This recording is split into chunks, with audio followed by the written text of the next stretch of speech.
We're staying with developments around Ibrahim Magu, the acting chairman of the Economic and Financial Crimes Commission, after his release from police custody, a suspension from his position by President Buhari pending the outcome of a panel of inquiry headed by a retired justice of the Court of Appeal has returned to his official residence in Maitama.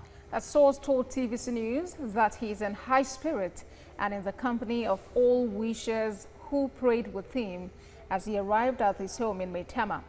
A detachment of mobile police officers have been stationed around the premises to provide security. Mr. Magu had been held after he honored an invitation by the Presidential Advisory Council Against Corruption.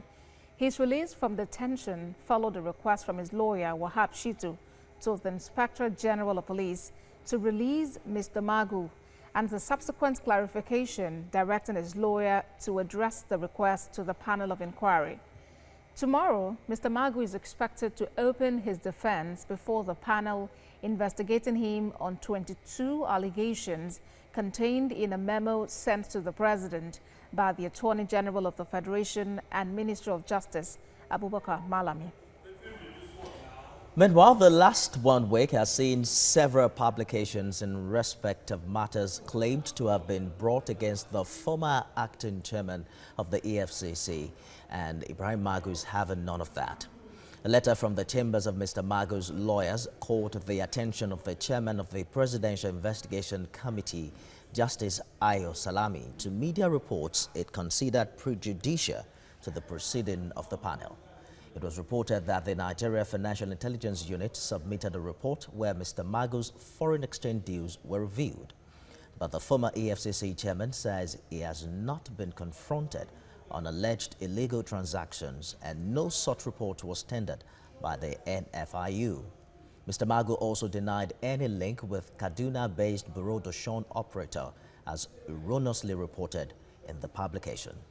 On the publicized 573 million naira property in Dubai, Mr. Magu said the allegation is outright falsehood and challenged his accusers to provide details and proof of ownership linked to him. The suspended acting chairman of the EFCC said that all recovered funds are lodged with the Treasury single account with the Central Bank of Nigeria and cannot generate interest as falsely reported. Mr. Magu described the alleged payment of 4 billion naira to the vice president as falsehood designed to tarnish the reputation of Professor Shimbajo. The suspended acting EFCC chairman, through the letter, requested that copies of allegations against him be formally served on him to enable him respond to same immediately.